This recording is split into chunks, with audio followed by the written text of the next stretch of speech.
Okay, let's get going.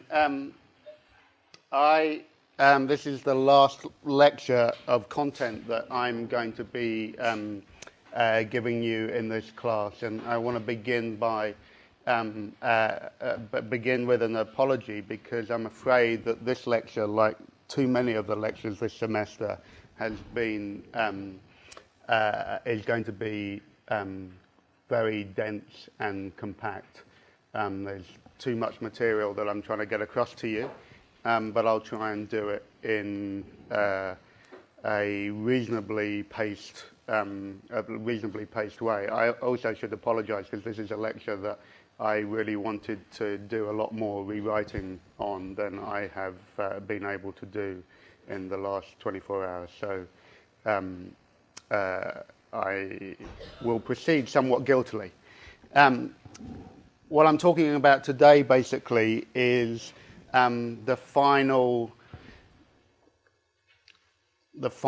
if you like, the final episode of the class, which is the emergence of what I'm describing as a new neoliberal age in the era of Margaret Thatcher and Tony Blair during the last 2 decades of the 20th century. You'll remember that the class has been structured around this narrative of the rise, fall, and reinvention of liberalism. That I began by talking to you about the ways in which new liberal ideas emerged out of a critique of the ancien regime, how liberalism took root and became the common sense of Victorian Britain, how social democracy emerged out of criticism of that system in the first half of the 20th century. And now we move to this final phase, the emergence of something that I'm going to be calling neoliberalism. I've been emphasizing all the way through this class that even though these transitions have occurred, they've never occurred by means of any dramatic rupture. There's been no dramatic moment of transformation, that each of these new systems of political economy have emerged, not just emerged out of the critique of the ones that precede it, but in many ways remain embedded in the sort of entrails of the previous system. So there's always a good deal of continuity as much as change in these transitions. I want to begin then by asking the question of whether there was something that looked like a new orthodoxy or a new consensus that emerged that displaced social democracy from the 1970s or 1980s, and if so, whether we should indeed characterize this as neoliberalism, and what would neoliberalism look like if we were to explain it. I also want to do what I've been doing frequently throughout this class, which is to say that this arc of the class that I've been describing to you has in many ways just been a transnational process, that these new systems weren't just unique to Britain, that they occurred across much of the world, and the formation and emergence of neoliberalism was no exception. In many ways, this is a Anglo-American story during the 1970s and 1980s and 1990s. And there are alternative forms of neoliberalism that begin to take shape across Asia and across Africa and indeed Europe during the 1990s and into the 21st century. But the way in which neoliberalism takes shape and the specific form that it took in Britain was, I'm going to suggest to you, quite unique to Britain, and not least unique to Britain because of the way in which it remained in critical relationship to the social democratic system that it sought to displace, and because of the particular nature of Britain's political system and its own cultural and political traditions. So let me begin by trying to explain to you what this thing called neoliberalism is. And in particular, I want to emphasize how it is not simply a return of 19th century liberalism. It's a re-articulation and redefinition of what liberalism is. So the liberalism of the 19th century was, as you know, born out of this revolt against the ancien regime. And it promoted a belief in the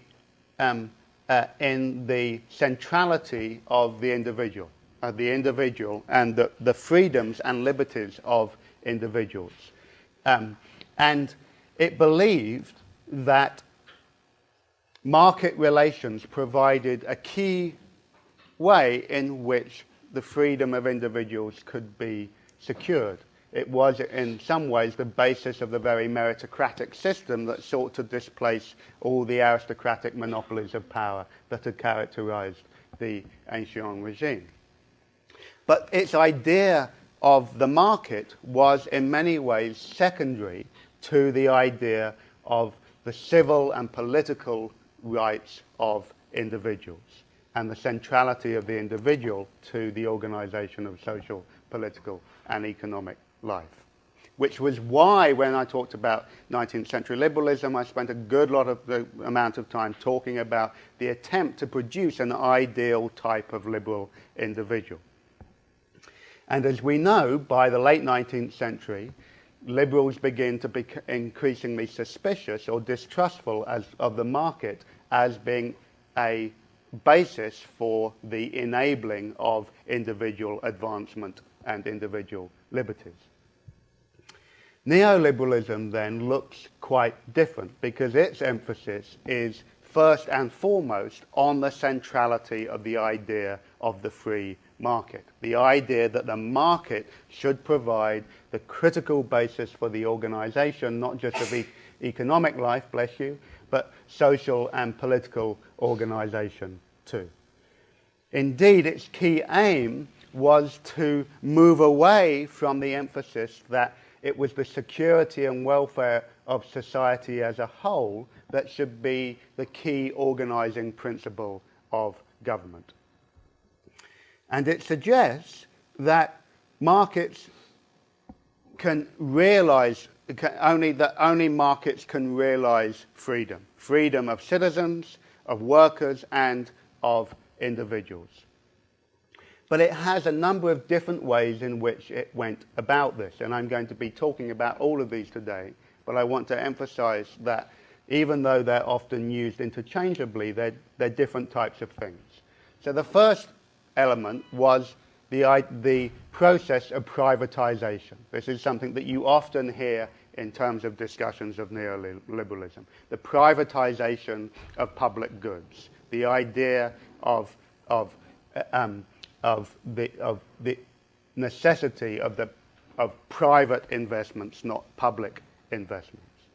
The second, which is related but I think is different, is what I'm going to describe to you as the marketization of all areas of social life, including those areas that are left within the public service. So the attempt to create new types of market structures and conditions around which social and life should be organized. And then finally, and this is something that really predominates in the 1990s and the 21st century, something that is now described as financialization. Okay, so you have three Asians: privatization, marketization, and financialization. And financialization is, of course, associated with the enormous growth of the financial services sector and the liberalization of that sector that happens in both Britain and America in the 1980s. The attempt to try and translate all services and all forms of all types of exchange value into new types of financial instruments and systems. So these don't happen sequentially. Okay, there's no clear sequence, but they're three processes that are often enfolded in each other. what I'm going to try and do is show how these processes unfolded in Britain by looking at the politics of Thatcherism in the 1980s and early 90s, and then its replacement by Tony Blair's New Labour administrations, and the way in which both of these administrations, which were in power both of whom were in power for over a decade, restructured not just the British economy, but the British state and its public services. So one of the central themes of the lecture is going to be, and this is, I think, quite unique to Britain's version of neoliberalism, the absolute centrality of the state in creating this new market culture and these new forms of market organisation. So let me start first by talking to you about the new type of politics that emerges in the 80s and 90s around this composite figure of Margaret Thatcher and Tony Blair.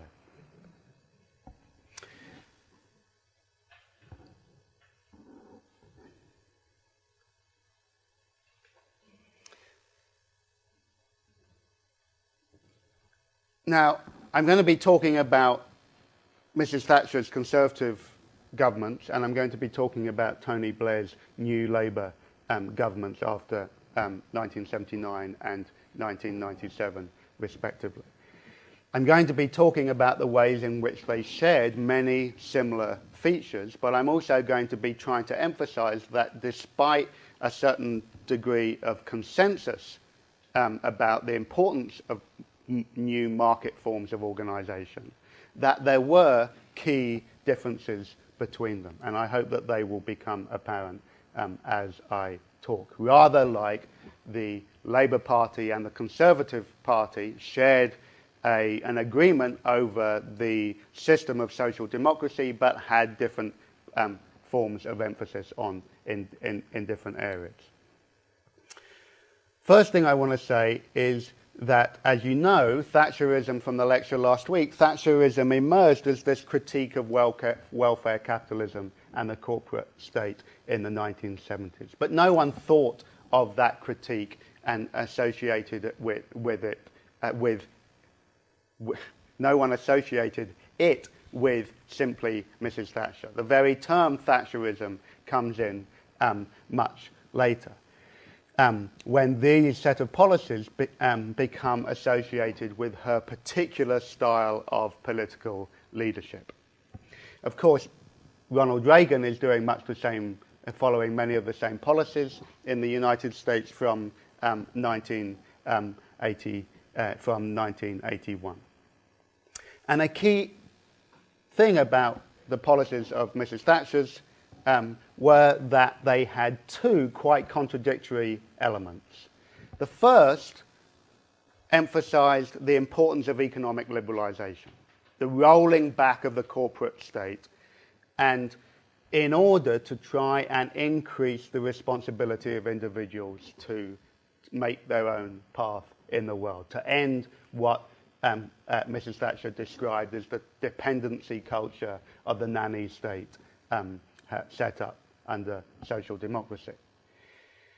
Indeed, she famously declared that there was no such thing as society, there were only individuals and families. Okay, so the key emphasis on here is trying to empower individuals through forms of economic liberalization. Nonetheless, Mrs. Thatcher was not prepared, or her administrations was not really prepared to let individuals govern themselves. And so the second element of her politics and her policies was an increasingly prescriptive moral authoritarianism, where she tried to promote what she described as Victorian moral values, and this is why the neoliberalism associated with Margaret Thatcher is often wrongly equated to Victorian liberalism, because she spoke much about the importance of Victorian values of individual responsibility in the family. And also, she emphasized the centrality of nationalism, trying to make Britain great again, to try and establish a post-imperial Great Britain, which she did repeatedly in terms of the conduct of the Cold War, which of course is where she had so much in common with Ronald Reagan, and increasingly against the process of European integration. She won 4 successive election victories in 1979, 1983, 1987 and 1992, but her peak support, the peak level of electoral support for her was actually in 1979 when she won 43% of the popular vote. So one of the things that I think that we have often forgotten about the Thatcher era is that her governments were in fact much more tenuous and vulnerable than we now think them to have been. And I think in many ways this has been evident in some of the controversy over her death, when it's been very apparent that the British people were really split down the middle in terms of either their adoration or their deep hatred for her government and her policies. Indeed, historians can't really decide at the moment whether to credit her as being the transformative figure or to emphasize that she was just part of a longer process, that she was a much more cautious and a much more vulnerable leader than we used to think of her.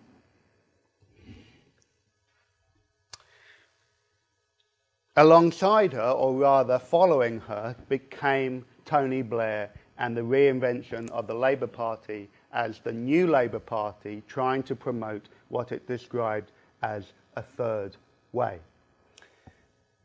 Tony Blair was elected leader of the Labour Party, Freudian slip, in 1995, and his first big campaign as leader of the Labour Party was to repeal the Clause 4 of the Labour Party's constitution, which was the clause that dedicated the party to taking in the commanding heights of the economy into public ownership. Okay, so he had accepted in 1995, 1996 that the wave of privatisation that Mrs. Thatcher had begun in the 1980s was now unrepealable. It was now the common sense. But what he wanted to do, with the advice of a British sociologist called Anthony Giddens, who went on to become the director of the London School of Economics, rather like William Beveridge had been, was to develop a so-called third way between socialism and at the free market in a new globalized age. And at the heart of this attempt to develop a third way was the idea that actually there was such a thing called society. And so social cohesion actually provided the key basis under which individuals could unleash their economic and cultural creativity. So for Blair, the idea of the individual and society was inseparable. If you provided a key form of social cohesion, then individuals would flourish. But he retreated from the idea that social equality, or indeed equality of opportunity, which had been the big Labour Party message in the 1960s and 1970s, was the mechanism for achieving the social cohesion. Instead, what he emphasized was social justice, that society should look after those people that were disadvantaged by the new forms of market relations. And critically, given the Labour Party's central role in the creation of the welfare state, he sought to modernize public services by introducing new forms of market logic within them, so that citizens would become consumers of welfare services rather than simply subjects of them. And I'll explain a lot more about that. I just wanted to set the basic stage.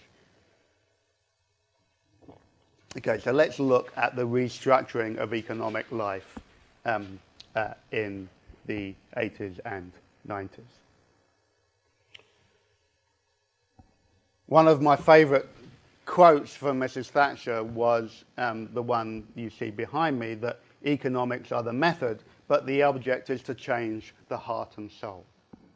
In other words, what Mrs. Thatcher wanted to do was to use economic policies to transform the nature of Britons, to try and lever them out of their reliance upon a system of welfare capitalism and to create instead robust entrepreneurial individuals who could take care of themselves. And the key mechanism for her to doing that was economics, and the attempt to create a free market culture. And a free market, she believed, that would not only generate wealth, but would unleash the wealth-producing capacities of individuals. She did this because she, for a variety of reasons, but one of the central claims, again, tied into the nationalism that was very important to her politics, was the idea that Britain had become Italy with rockets, which was is a great insult in the European in the context, and that what Britain had to do was to reverse its relative economic decline. She argued, which was indeed an argument of the Labour Party in the 1960s, that the British economy had been falling behind its competitors, and that a radical restructuring of it was necessary to make the British economy great again. In particular, what she wanted to do was to make Britain an island for overseas investment within a European context in which there was a great deal of of what she considered to be over-regulation. So she wanted to create a more flexible financial and labour system to attract overseas investment in the British economy. To do that, she embarked on this program of what I'm going to describe as marketisation. And this program had many elements, but I'm going to basically describe 4 of them to you. Privatisation, deregulation of financial and labour markets, the reduction of taxation, i.e. state revenue, and the consequent reduction of public expenditure. So let me start first with privatisation and financial deregulation, because the 2 things went hand in hand. So you'll remember that a key feature of the social democratic system was this idea of a mixed economy blending public and private ownership. Nationalised industries, i.e. those under public ownership, she considered to be deeply inefficient and ineffective. And so a key set of policies for her was the privatisation of these nationalised industries. The first industry to become the first company to be privatised was British Petroleum in 1979. British Aerospace in 1980, and then a whole series that escalate from 1986, and that date is important for a reason that I'll explain in a minute. British Telecom gets privatised and British Airways get privatised in 1986. Rolls-Royce in 1987. British Leyland, which was the big nationalised car industry, in 1988. The British steel industry in 1988. The water industry in 1989, British gas in 1990, electricity, coal and rail in 1994. You don't need to get all of the dates there, you just need to get the acceleration of privatisation after 1986.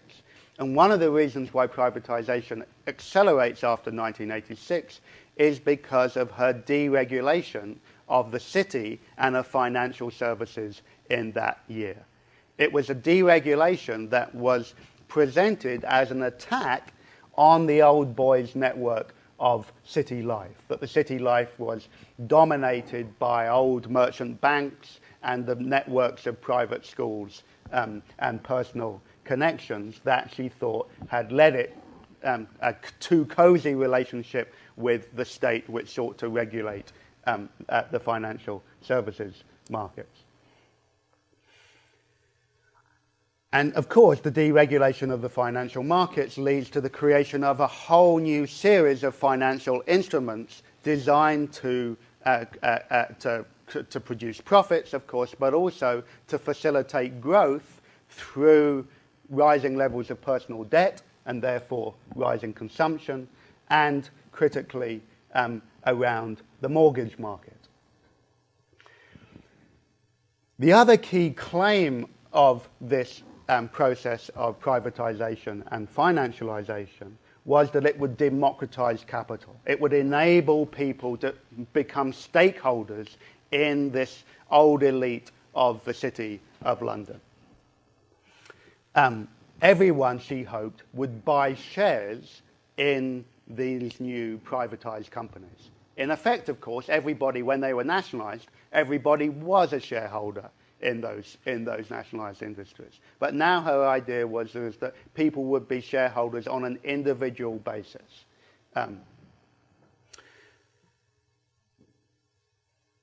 Now, she had mixed success here.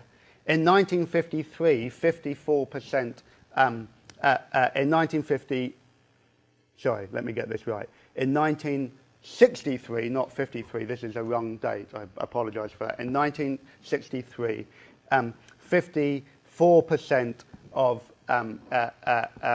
shareholders were individuals, and 7% were overseas investors.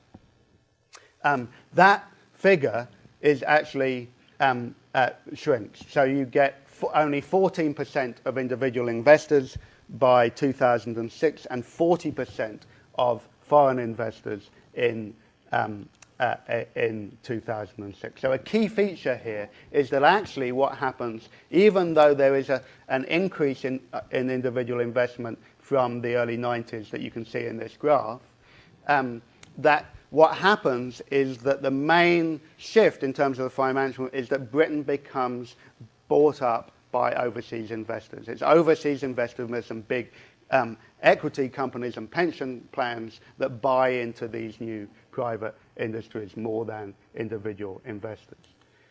Similarly, there's a same sort of story with property owners. You'll remember that one of the big claims of post-war governments was the attempt to create a democracy of property owners, and that Britain had come some way from the 1920s and the 1930s when only about 20% of houses were owner-occupied.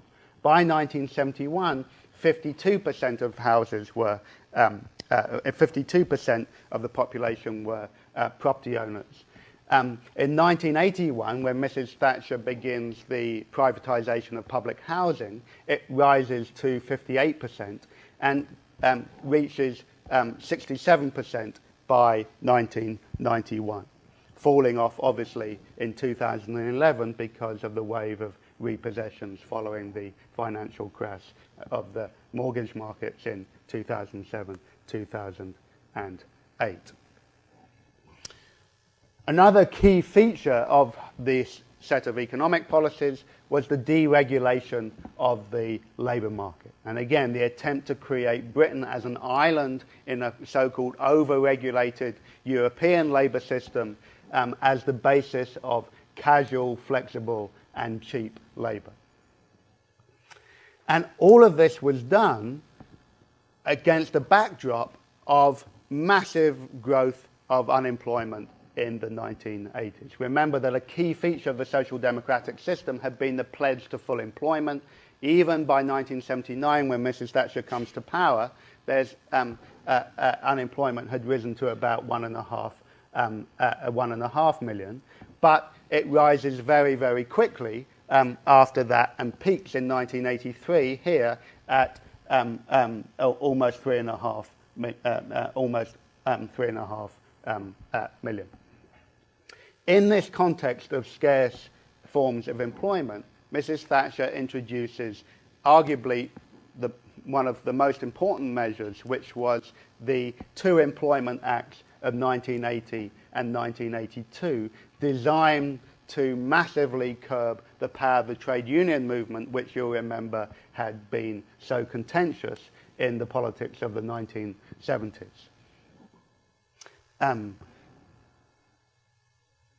The final battle with the trade union movement, though, really came in 1984. The 1982 Employment Act had outlawed the closed shop, which was basically where if you were employed in a particular factory that had a closed shop, you had to join the union. Okay? And it also required a ballot for the election of union officials, for strike action, and for the use of political funds, rather than by the traditional show of hands. So it was the introduction of a secret ballot.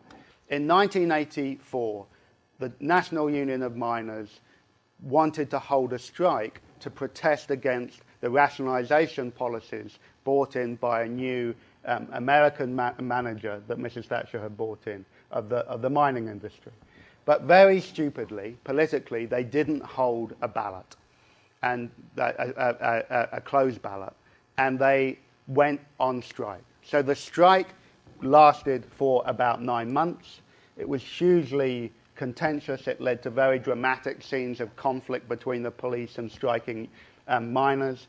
Miners were out for 9 months, basically on union strike pay, and Mrs. Thatcher basically beat the NUM, something that no government had done since the general strike of 1926. The consequence of this was that basically the will and the political force of the trade union movement was massively curtailed. And you can see that even though 1979 was the peak year of trade union membership of 13.5 million, by 1998 it had fallen in half to 6.7 million. The National Union of Miners fell from 200,000 members in 1980 to just 20,000 members in 1994, and the mining industry in Britain is now effectively has effectively vanished. The other element of this reform of the labour market was to try and re-signify unemployment not as a structural problem, but as one of the failure of individuals to find work. The individuals themselves were to blame because they lacked the key skills or they weren't willing to do the new types of jobs that were becoming available. And it was in this set of attitudes that there are a whole series of measures designed to basically retool the labour market. A growing emphasis, for instance, in higher and further education in lifelong learning, that people should return to college to learn new skills, but also the association of the receipt of welfare benefits with retraining and retooling. And I'm just going to play you a clip of one of my favourite comedy shows set in an unemployment office where people are being trained to find work. Okay, I haven't got time to show you the rest of that much as it's a program called The League of Gentlemen, if you want to follow up. It's a fantastic series. Taxation reform was another key area here. Of course, the key element about taxation reform was the attempt to shrink the state, to make what we now think of as small government by reducing the size of government, of public revenue, and therefore the forms of public investment that were possible. But of course, one of the key features of the restructuring of the tax system was the increase in economic inequality. So 1979 to 1988, which was when Mrs. Thatcher's government first began to reform the tax system, they reduced the basic rate of tax from 33% to 25%, but more importantly and more symbolically, the top rate of tax, which had led people like Elton John to flee to the US to a happier tax system, from 83% to 40%, and cut the corporate rate of tax in half from 52 to 27%. It wasn't that tax revenue entirely diminished because, of course, government expenditure continued to be actually growing because of the scale of unemployment in the 1980s. So what happened instead was the emphasis was placed on sales tax, what in Britain is called value-added tax, which went up from 8 to 15% between 1979 and 1988. In many ways, the new Labour government continued this policy, although they tried to create a lower rate of income tax for the for lower earners. So the bottom rate of tax went to 10%, the basic rate stayed at 20%, and the top rate at 40 or even 50%. But they also increased sales tax to 7.5% and introduced new forms of tax credit for working families and married people.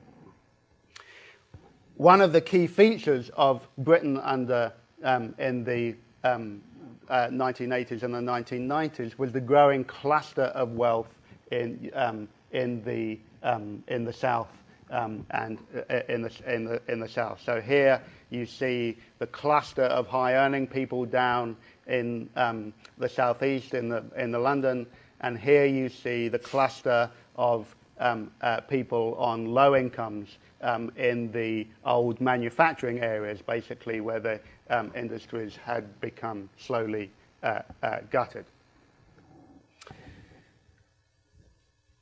The other feature of these economic policies was the attempt to introduce new market principles to public services, effectively to restructure the public services system. And one of the key, this is a word I'm overusing today, an important measure or an important way in which Mrs. Thatcher made this restructuring of public services popular was to criticize the dominance of welfare professionals and technocrats. So remember how I talked about how social democracy had been a revolution for the people but not by the people, and how it created this new intellectual aristocracy or technocracy that had presided over the operation of the welfare state. It was precisely these group of people who Mrs. Thatcher said not only created a dependency culture but didn't allow individuals to make their own choices that she sought to criticize. For her, public sector workers, people especially like doctors and teachers and even police, the police force, had occupied a too privileged position and had been allowed monopolies of power over the conduct of their areas. And it was these that she wanted to break down. Broadcasting would be another good example. So what she did was to try and make markets out of public services. So it wasn't just a question of privatizing formerly nationalized industries. It was also a question of creating new market systems within public services, either by introducing private providers, like, for instance, private security companies, conveying prisoners from trial to prison, or providing prison workers, or by introducing the so-called audit culture, where, for instance, universities and schools and hospitals were ranked and rated in terms of their delivery of services, so that the consumers could make more effective choices about which school or hospital they thought provided the better services, or by the introduction of internal market systems. And the National Health Service becomes the most famous example of that, where they try and introduce an internal market system. All of these policies were followed and indeed accelerated by Tony Blair and Margaret Thatcher's successors John Major, who introduced the Citizens Charter in 1991 to lay out the levels of services that the public services should be providing.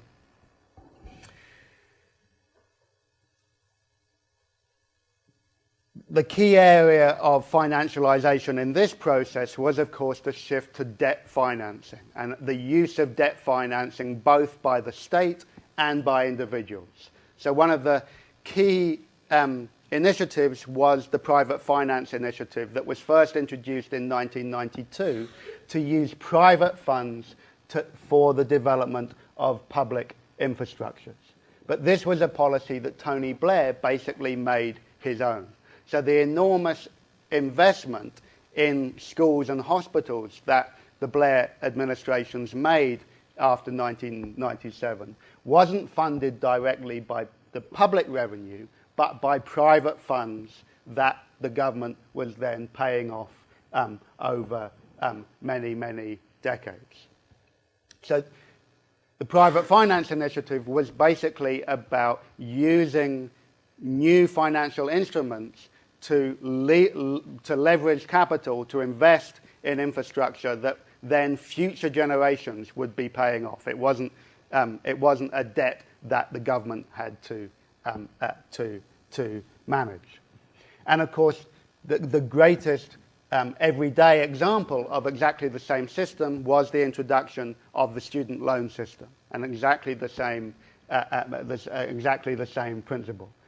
In 1985, when I was at university, they abolished the minimum grant. Remember that higher education in Britain through to the early 90s, there were no tuition fees, and everybody until 1985 got a minimal grant from the state to pay for their maintenance. But 1985 was the beginning of the erosion of that process. A system of loans and fees was introduced by Tony Blair in 1997, when fees were introduced at a nominal £1,000 for each year. That was increased to £3,000 in 2004 and £9,000 in 2010. And along the way, all forms of grant maintenance were lost, and a new government-operated student loan company came in to allow individuals to borrow money for their higher education. Okay, I'm on track, I think. So you can see the way in which these three levels that I've been trying to talk to you about are all enmeshed in each other. Privatization, financialization, and marketization. All three of them are used differently to restructure the British economy. Now what I wanted to talk about is the restructuring of the state, and whether indeed there was yet another revolution in government in the late 20th century. As I said at the beginning, one of the key features of neoliberalism in Britain was that these new market conditions and cultures were created by the state. The state introduces market systems even in what's left of the public services like schools and hospitals and the police force, etc., etc. And the idea was that rather like failed liberal individuals in the 19th century, the state needed to take a firm hand in order to make markets free. That is to say that you couldn't get a free market without a good deal of state intervention. Okay, so what I'm suggesting here is that the very idea of a free market is itself a sort of anathema.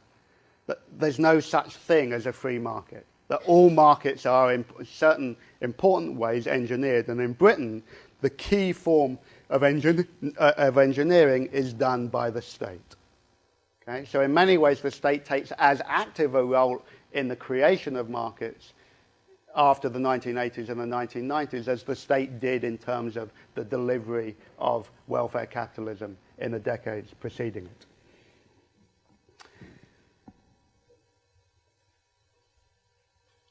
the key thing about the state that Mrs. Thatcher and her successors wanted to do was to get rid of the idea of the nanny state that they argued had created this dependency culture.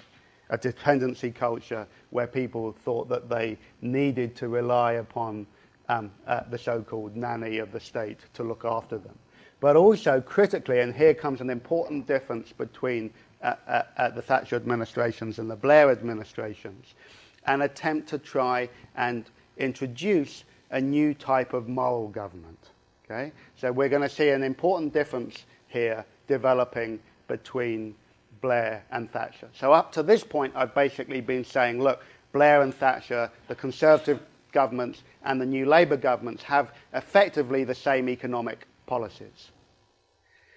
Much is in the same way, frankly, that Clinton and Reagan followed similar types of economic policies. Okay? But the key difference was in terms of the social policies and the social policies and that the state continued to be involved in. So let me talk first about the political culture that delivered all of this. One important similarity between Blair and Thatcher was their embrace of a quite, what many people thought was a quite un-British presidential style of leadership. Remember that unlike the presidential system here, Britain had a system of general elections where the Prime Minister was elected as the leader of the party that got elected, i.e. you don't vote for someone to become the Prime Minister. You vote for a party to be returned, and the leader of that party becomes the Prime Minister. But the power of party leaders and of Prime Ministers grows exponentially in the 80s and the 1980s. And both Thatcher and Blair present themselves as strong leaders and develop this new type of presidential style. So Thatcher did it infamously by presenting herself not as a consensus politician, but as a conviction politician. And this is how she got her reputation as the so-called Iron Lady, the woman who was not prepared to negotiate or to have a change in policy direction. She would stick to her principles regardless. This lady's not for turning, as she famously said at one party conference speech. How she got this reputation was by confronting a series of enemies that were described as the enemies within. She described them as the enemies within trying to thwart the project of economic liberalisation. So the first were the stakeholders of the nationalised industries that were described as lame ducks that needed to be reformed to be saved. The next came the hunger strikers of the IRA in 1981, then the Argentinians in the conflict over the Falkland Islands, and the paternalist, the old paternalist guard of the Conservative Party that she described as WETs, and then the miners' strike, and then finally the project of European integration at the end of the 1980s. What she did was to promote this style of leadership that said, look, the more unpopular that I become, the more effective my leadership is. Because it's showing that I have these strong convictions and I have a vision of leadership. I'm not simply going to follow public opinion, I'm going to direct it. And Blair takes this on himself as a key element of his leadership style. As I said, the first thing that he does to define himself as apart from his party and leading his party, the personal qualities of these people, but the fact that their personal qualities become increasingly prominent in discussions about who should get elected and who would be the next Prime Minister. Here too is a key difference between Thatcher and Blair, though, which is their different approach to the central powers of the state. Mrs. Thatcher, even though she talked about rolling back the power of the state, actually presided over a massive centralization of state power, and that was in large part because she was deeply hostile to local government. Okay? Remember how important local government had been in Britain since the 19th century.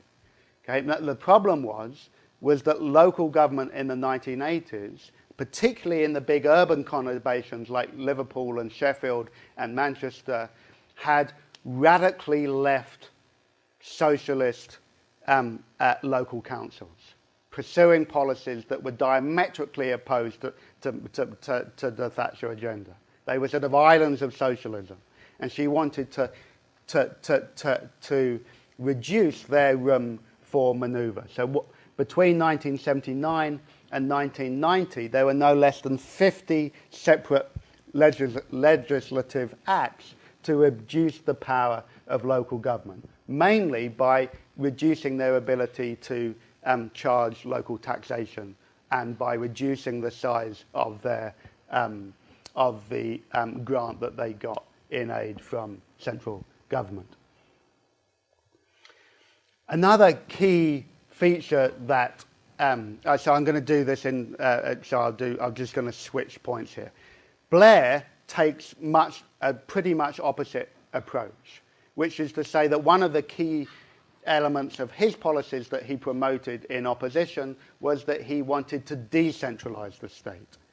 And at the head of this policy was that of devolution, the idea that Northern Ireland, that Scotland and Wales would have their own assemblies or parliament. So in 1997, Wales and Ireland gets its own, Scotland gets its own parliament, and in 2000, the Mayor of London is created, the position of Mayor of London, because there'd been no government of London since the abolition of the Greater London Council in 1986. So that's an important difference between Thatcher and Blair. A similarity was the growth of special advisors. Again, remember how important the idea of an independent civil service had been to the development of the British state in the 19th century. What you see from the 1980s, or particularly, is the growth of a much more American style, where you have special advisors appointed by the governing party to within government departments, so that the official civil service was now working alongside a growing court of special advisors. So in 1974, Edward Heath had just 70 special advisors in his government, and by 1997, Tony Blair had over 200 special advisors dotted around Whitehall. I don't have time to get into the reform of the House of Lords. Almost there. A couple more slides.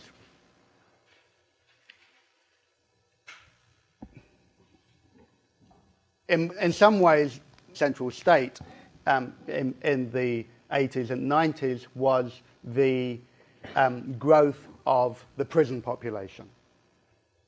The emphasis upon law and order and being very tough on crime was a key rhetorical component of the Thatcher administration's attempt to make individuals responsible for their own actions again. Okay? But in fact, it's under Tony Blair that the prison population almost doubles in Britain. And again, here, the parallel to the United States and to California is very marked. Between 1993 and 2007, the prison population in Britain almost doubles. And Blair indeed comes in with a mantra that he was going to be tough on crime and tough on the causes of crime. That is to say, he tried to acknowledge the fact that there were social causes for criminal behavior, but actually it was the prosecution of criminals that became center stage during his administration. But it wasn't simply just about the centralization of state power through law and order, because, in other words, the growing mechanisms of the state to secure its population from criminal behavior were deregulated. That is to say, or or were ceded to the population at large. So a great example of that, which again is borrowed from the US, is the introduction of the Neighborhood Watch Scheme in 1982. The police force is beginning to be cut, with a cut in public services from 1981, and in its place, or as a supplement to it, was the idea that the population could police itself, that you could look out from your curtains and spot criminals in your neighborhood and therefore report them to the police to come and turn watch. Another great example of that is the growth of closed-circuit television cameras, which of course has become endemic across televised population of any planet on the Earth. It's reputed to be the case that there are over 4 million closed-circuit television cameras in Britain, including speed cameras, one for every 14 people. There are over 500,000 in London alone, and it's estimated that Londoners have filmed something of their daily life. Don't have the time to do the respect agenda. This attempt to try and, in terms of law and order, was not also just about closed-circuit TVs and a strict the enforcement of law and order. It was also ceded to individuals to govern themselves and to make the right type of moral choices in the marketplaces. And again, there's two different elements here between Thatcher and Blair. Thatcher wants to return to Victorian family values, is always trying to promote the centrality of the heterosexual family. Measures of her administration was the use of Section 28 in 1988 to ban local education authorities from using teaching materials in schools that displayed same-sex relations. She was a big supporter of the Chief of Police at Manchester, who called AIDS and HIV a gay plague, and was utterly opposed to any type of same-sex relation.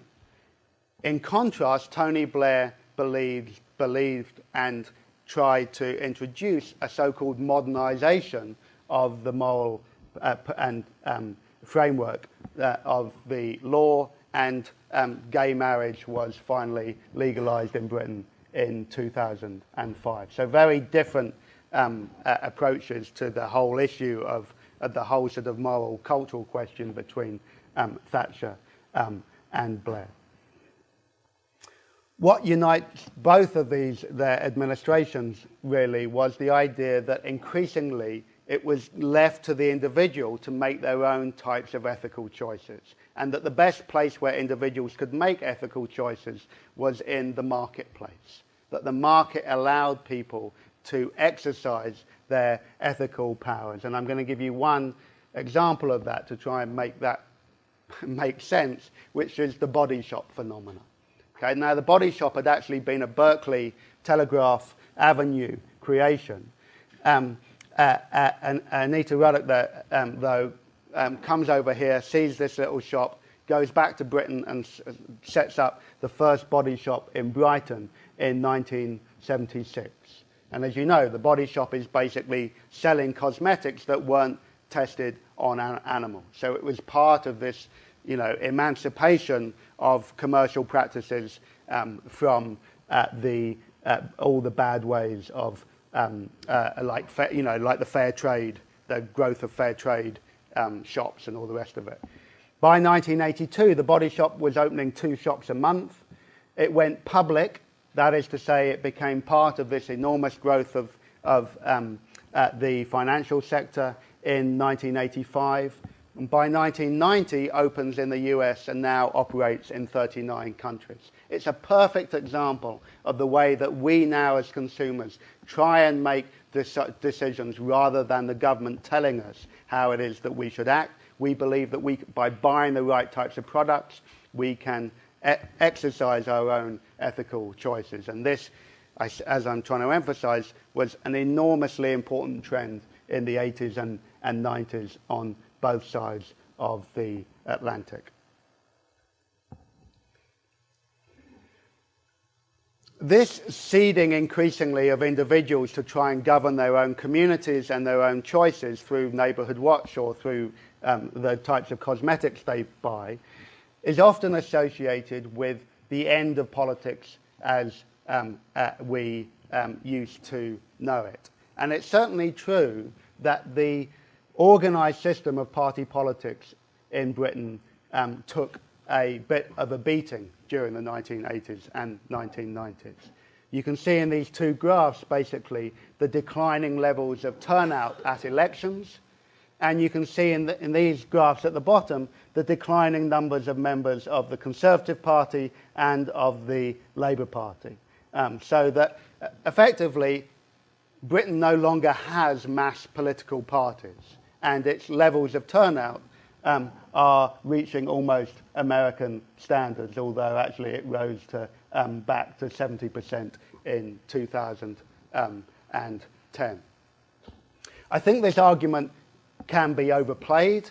For sure, I think that mass political parties don't really play a key role anymore in the way that they had done since the 1870s. But it's certainly the case that a whole series of other groups have formed in order to protest and to influence government in particular areas. So you can think, for instance, of the enormous growth of the NGO sector and the way in which NGOs lobby governments over particular policies without a mass membership. Or you could think of the wave of sort of mass political demonstrations that have unfolded in Britain in the beginning of the 21st century.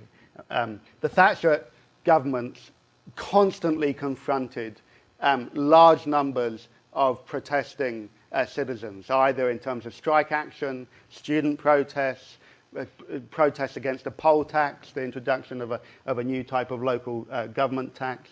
And in the 21st century, there was a huge 1 million strong march against the Iraq war. The Countryside Alliance in 2002 led an enormous demonstration against the abolition of fox hunting, and of course the student protests in 2009 through to 2011 showed that even students have some life on the streets left in them.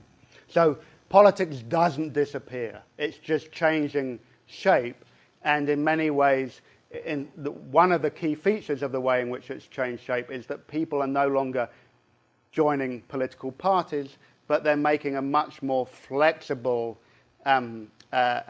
series of decisions about political action through individual causes or individualized protests. Okay, I'm going to finish by talking to you about the Millennium Dome experience.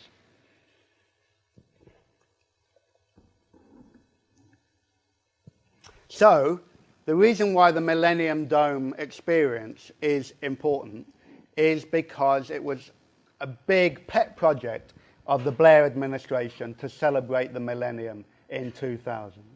And it was quite self-consciously seen as a counterpart to the Great Exhibition of 1851 and the Festival of Britain in 1951.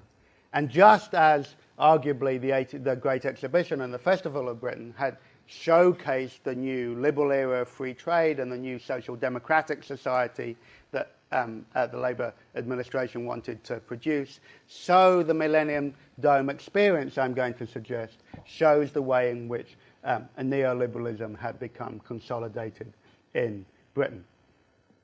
It was a classic case of trying to redevelop a urban area that had been effectively redundant since the collapse of the docking industry in London, but to regenerate it through private investment.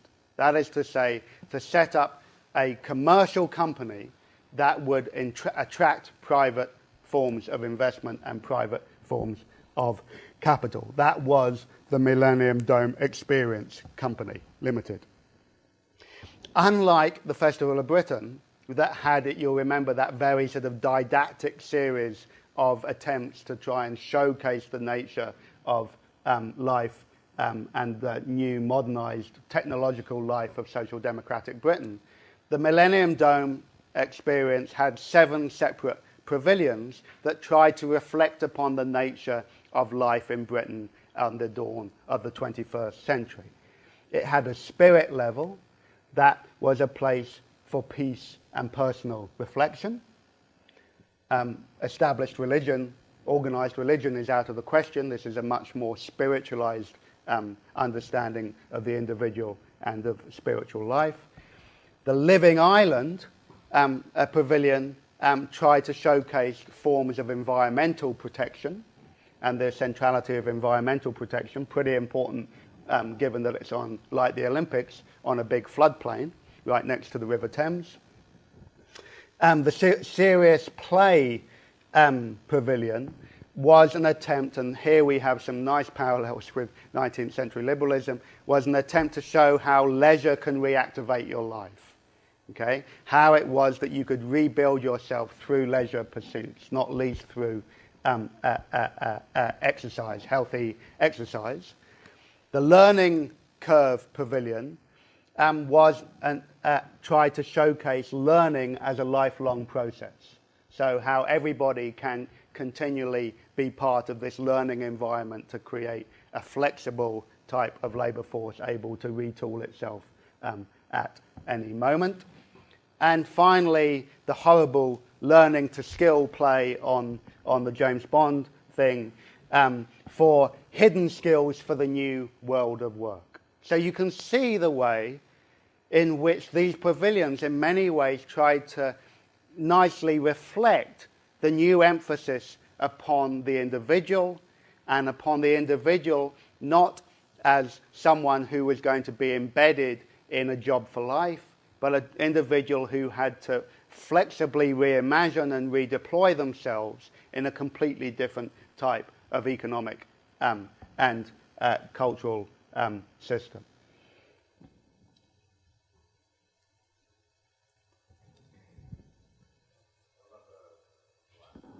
What about the last one? What was the last one? Oh, the Dreamscape. That was...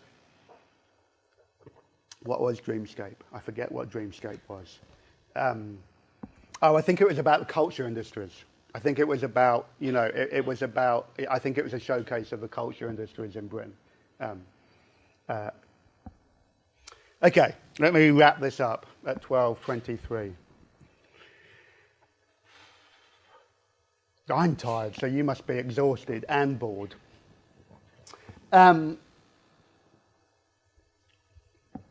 So, I want to emphasise that this isn't or hasn't been a lecture about Britain going back to the future. I haven't been trying to suggest that neoliberalism was simply a revival of the forms of liberalism in the 19th century, that it was something that looked and was enacted in fundamentally different types of ways. But the really important point I want to leave you with is to remind you that this is part of this general sequence of transformations that I've been trying to get at throughout the course of the class. This transition from the ancient regime through to liberalism, through to social democracy, through to this thing that I've been calling neoliberalism. In each of these areas, I've been trying to emphasize that there has been part of a more general transnational process. I wouldn't describe it as a global process, but many of these forms of political economy that are apparent in Britain were apparent in other parts of the world. And indeed, I would suggest, came in important ways at moments of important political and economic restructuring. So you can think of the 1760s, perhaps, the 1790s, the 1840s, the 1870s, the 1920s and 30s, the 1940s, and the 1970s and 1980s. There are moments there of key geopolitical or political or economic crisis that help mediate these transitions, not just in Britain, but across much of the Euro-American world. Nonetheless, what I've been emphasizing all the way through this class is that these take very specific have a very specific British flavour. There are peculiarities to the ways in which these systems develop in Britain.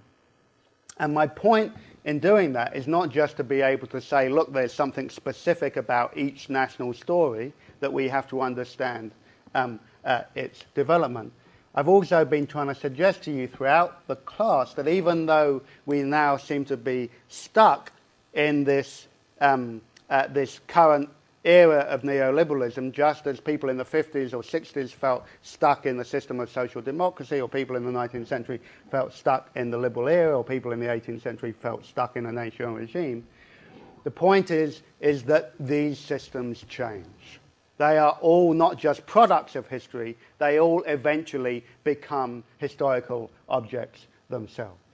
Okay, so the point of the class as a whole is that this series of transitions is not something that we simply have to observe as historians. We do importantly need to observe them, and we have to understand how they change over time and when they change over time, but it's also the case that we have to recognize their impermanence, that how it is that we think that the world has to be organized now isn't the only way of organizing the world. Okay? That basically, as historians, you are charged with being able to rethink our present by studying our past. You can change history just as much as you can study it and get an A in the final exam. And on that uplifting note, I will leave you and see you next Tuesday for the fabulous student presentations. And my apologies for what I did warn you about was going to be an unbelievably condensed and incoherent lecture. Thank you.